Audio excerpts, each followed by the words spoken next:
मोहतरम नाजरीन आदाब, जी टुडे न्यूज़ में आप सभी का खैर मक़दम है। जिला police commissioner P Sai Chaitanya IPS ने आज दोपहर बोधन पुलिस स्टेशन का दौरा करते हुए स्टेशन की कारकर्दगी का तफसीली जायजा लिया। उन्होंने पुलिस स्टेशन के तमाम शोबेजात का मुआयना करते हुए काम के तरीक़ेकार को बग़ौर जांचा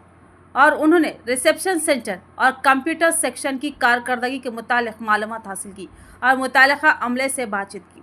पुलिस स्टेशन में फ़ायस पॉलिसी के नफाज के बारे में तफसीलात मालूम करते हुए इस पर अमल आवारी का मुशाहदा किया और गाड़ियों की पार्किंग का भी जायजा लिया और सड़क हादसात में कमी के लिए एहतियाती तदाबीर पर रोशनी डालते हुए कहा कि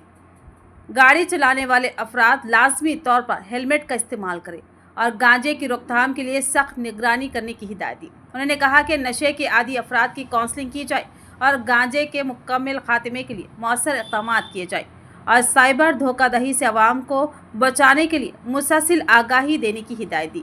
इसके अलावा ऑनलाइन गेमिंग ऐप्स के ज़रिए होने वाले धोखाधड़ी से आवाम को बाखबर रखने के लिए शौर बेदारी प्रोग्राम्स मुनक़िद करने पर जोर दिया और पुलिस एहलकारों के मसाइल और ज़रूरियात के बारे में बराह रास्त दरियाफ़्त किया और उनसे खुलकर बातचीत की। इस मौके पर Bodhan ACP Srinivas, town SHO Venkat Narayan भी मौजूद थे।